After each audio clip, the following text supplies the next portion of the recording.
چینی صدر سے ملاقات میں سی پیک فیز 2 کی تیزی پر اتفاق ہوا۔ پاکستان اور چین میں معاشی اور اسٹریٹجک تعلقات کو مزید وسعت دی جائے گی۔ وزیراعظم کا ٹویٹ۔ عمران خان کے دورہ چین کا 33 نکاتی مشترکہ اعلامیہ بھی جاری۔ پاکستان کا ون چائنا پالیسی، تائیوان اور تبت پر بیجنگ کی حمایت کا اعلان۔ ہانگ کانگ اور سنکیانگ پر بھی چینی موقف کی حمایت۔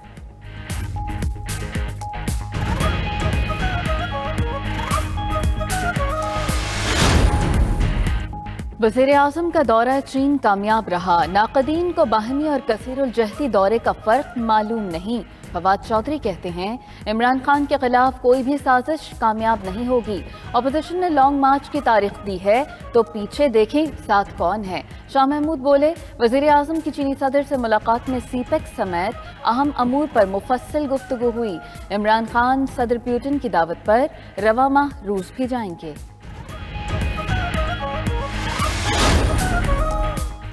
بجلی کے گھریلو صارفین کی سبسڈی ختم، پرسنل انکم ٹیکس بڑھانے کے اقدامات کریں، برآمد کنندگان اور کاروباری افراد کے امورات پر نظر ثانی کی جائے۔ آئی ایم ایف نے پاکستان کو 6 شرائط تھما دیں، کہا حکومت پبلک پروکیورمنٹ اتھارٹی کے نئے ضوابط جاری کرے، سرکاری ملکیتی اداروں کے متعلق قانون سازی کی جائے، بینکوں کا سرمایہ پورا کرنے کے لیے اقدامات کیے جائیں۔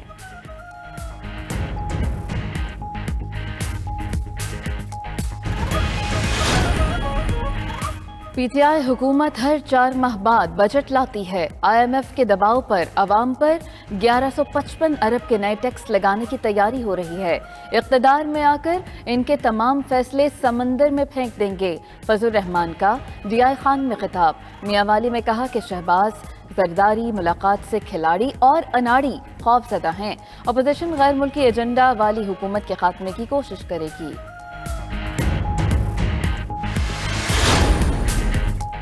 جب سے سلیکٹڈ حکومت آئی مہنگائی اور غربت میں اضافہ ہوا۔ حکومت عوام کے حق پر ڈاکہ مارنا چاہتی ہے۔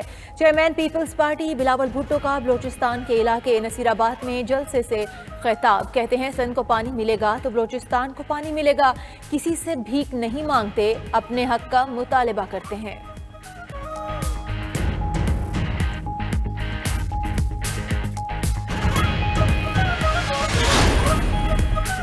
عمران خان کو جلد گھر بھیجا جائے گا، اسی ماہ اچھی خبریں آئیں گی۔ خواجہ آصف کا سیالکوٹ میں ورکرز کنونشن سے خطاب۔ کہا عمران خان بیساکھیوں پر کھڑا ہے، باہر نکلا تو چھپنے کی جگہ نہیں ملے گی۔ شاہد خاقان عباسی کی جھول میں میر جواد ٹالپر کی رہائش گاہ پر پریس کانفرنس۔ کہا پی ٹی آئی حکومت کو ہٹانے کے لیے اپوزیشن میں سب اکٹھے ہیں۔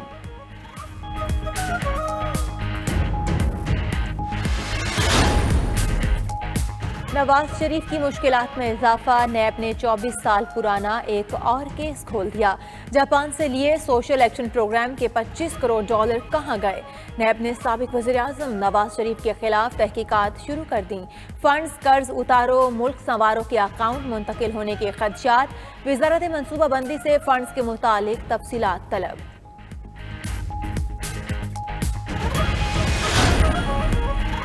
2 ماہ سے کہہ رہا ہوں اپوزیشن نے لانگ مارچ اکٹھے کرنا ہے۔ شیخ رشید کی پروگرام نائٹ ایڈیشن میں گفتگو۔ بولے یہ ڈرے ہوئے ہیں، جانتے ہیں لوگ واپس چلے جائیں گے، یہ 23 مارچ کو آئیں گے ہی نہیں، ان تلوں میں تیل نہیں، ضرورت پڑی تو حکومت مدارس سے بھی بات کرے گی۔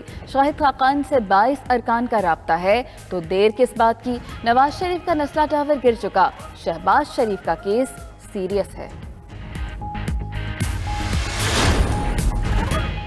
عمران خان بنیادی طور پر کھلاڑی ہیں لیکن سپورٹس مین سپرٹ نہیں، ان میں سیاسی مخالفین کو برداشت کرنے کا حوصلہ نہیں۔ عمران خان چاہتے ہیں تمام مخالفین کو ہاتھ پیر باندھ کر فیلڈ میں چھوڑ دیا جائے۔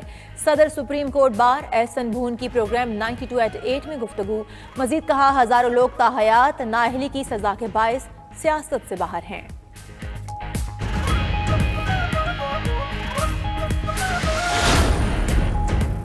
تاحیات نااہلی کی سزا کے متعلق مکمل اختیار پارلیمنٹ کے پاس ہے۔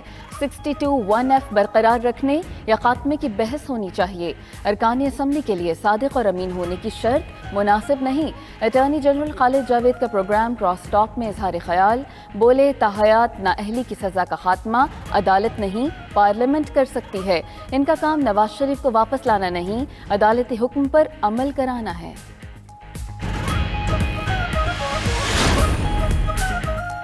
جہاز کہاں لینڈ کرے گا، تھوڑا اور انتظار کریں۔ جہانگیر ترین کی میڈیا سے گفتگو، مزید کہا سیاستدان کی تاحیات نااہلی کا کوئی جواز نہیں۔ چور اور قاتل بھی سزا کاٹنے کے بعد الیکشن لڑ سکتے ہیں۔ اگر ان کی کوئی غلطی تھی تو تاحیات کی بجائے ایک مرتبہ کے لیے نااہل کر دیا جاتا۔ جماعت اسلامی کا حکومت کے خلاف 101 دھرنوں کا گجرات سے آغاز۔ سراج الحق کہتے ہیں ہر آنے والا دن قوم کو مسائل کی دلدل میں دھکیل رہا ہے۔ عمران خان نے عوام کو بھکاری بنا دیا۔ مہنگائی، بجلی کی قیمتوں، صفائی، بے روزگاری اور بڑھتی ہوئی کرپشن کے مسائل ہیں۔ بلاول بھٹو اور مریم نواز کی لڑائی دودھ کے فیڈر کے لیے ہوتی ہے۔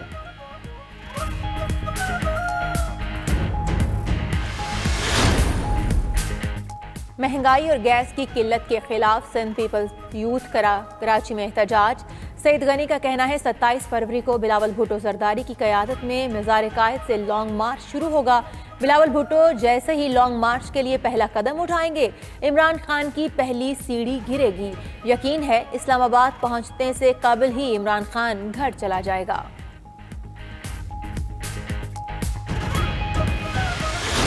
لیجنڈری گلوکارہ لتا منگیشکر کا 92 سال کی عمر میں کورونا سے انتقال۔ دنیا بھر میں مداح افسردہ، بھارت میں 2 روزہ سوگ کا اعلان۔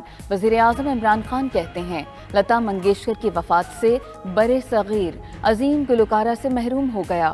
نون لیگ کی نائب صدر مریم نواز نے کہا لتا منگیشکر کے گانے ہمیشہ ان کی یاد دلاتے رہیں گے۔ سب سے بڑی خبر 92 نیوز کا آغاز۔ ہم دور نہیں ہیں منزل سے، ہر راہ ہماری جستجو۔ ہم ہیں 92، ہر راہ ہماری جستجو۔ ہم ہیں 92، آواز ہماری چارسو۔ بے باک صحافت کے 7 سال، 92 نیوز کی کامیابی بے مثال، باخبر باوثوق۔ 92 نیوز ہر محاذ پر سب سے آگے، سب سے پہلے خبریں نشر کرنے کا اعزاز بھی 92 نیوز کو حاصل۔ کراچی سے خیبر اور گوادر سے کشمیر تک 92 نیوز نے کی ہر خبر کی کوریج۔ اقتدار کی غلام گردشوں سے عوامی ایشوز تک ہر محاذ پر 92 نیوز کی نظر۔ 92 نیوز پاکستان اور بیرون ملک سب کا پسندیدہ نیوز چینل بن گیا۔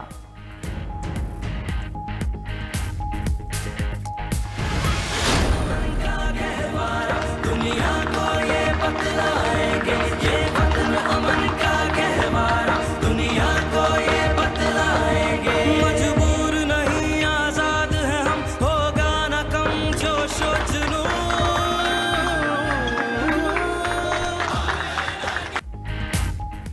اسپیکر اسد کیسر نے 92 نیوز کی 7ویں سالگرہ کا کیک کاٹا۔ Chairman 92 news Mian Muhammad Hanif, chief executive officer 92 news Mian Muhammad Rashid اور ٹیم کو مبارکباد پیش کی۔ وزیر اطلاعات فواد چودھری نے بھی سالگرہ کا کیک کاٹا۔ چاروں گورنرز کی 92 نیوز کو مبارکباد۔ پنجاب، کے پی اور بلوچستان کے وزرائے اعلیٰ نے بھی کیک کاٹے۔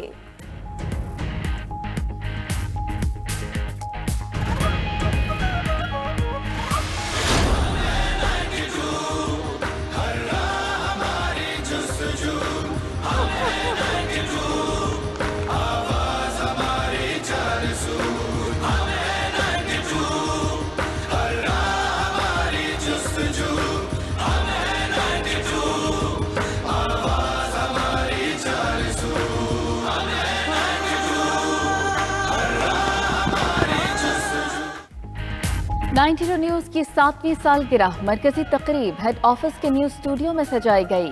92 نیوز کے پروگرام اور نیوز اینکر اور چینل کی سینئر مینجمنٹ کی شرکت تقریب چینل کے ملک بھر سے نامور ستاروں کا جھرمٹ بن گئی۔ ملک بھر میں 92 نیوز کی سالگرہ کی تقریبات، کیک کاٹے گئے، سیاسی اور سماجی رہنماؤں کی شرکت، 92 نیوز کو مبارکباد کے پیغامات۔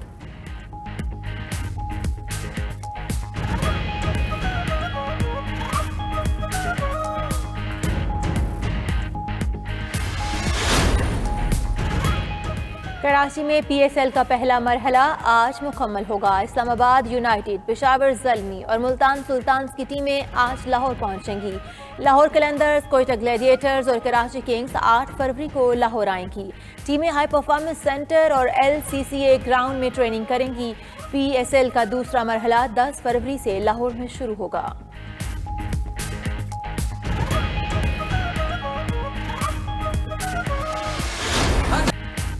پی ایس ایل 7 میں کراچی کنگز کو لگاتار 5ویں شکست۔ اسلام آباد یونائیٹڈ نے 42 رن سے میچ جیت کر پوائنٹس ٹیبل پر دوبارہ دوسری پوزیشن پر قبضہ جما لیا۔ یونائیٹڈ نے 178 رنز کا ہدف دیا، کنگز 135 رنز بنا سکی۔ اسلام آباد یونائیٹڈ کے کپتان شاداب خان نے 34 رنز بنائے اور 4 کھلاڑی ٹھکانے لگائے۔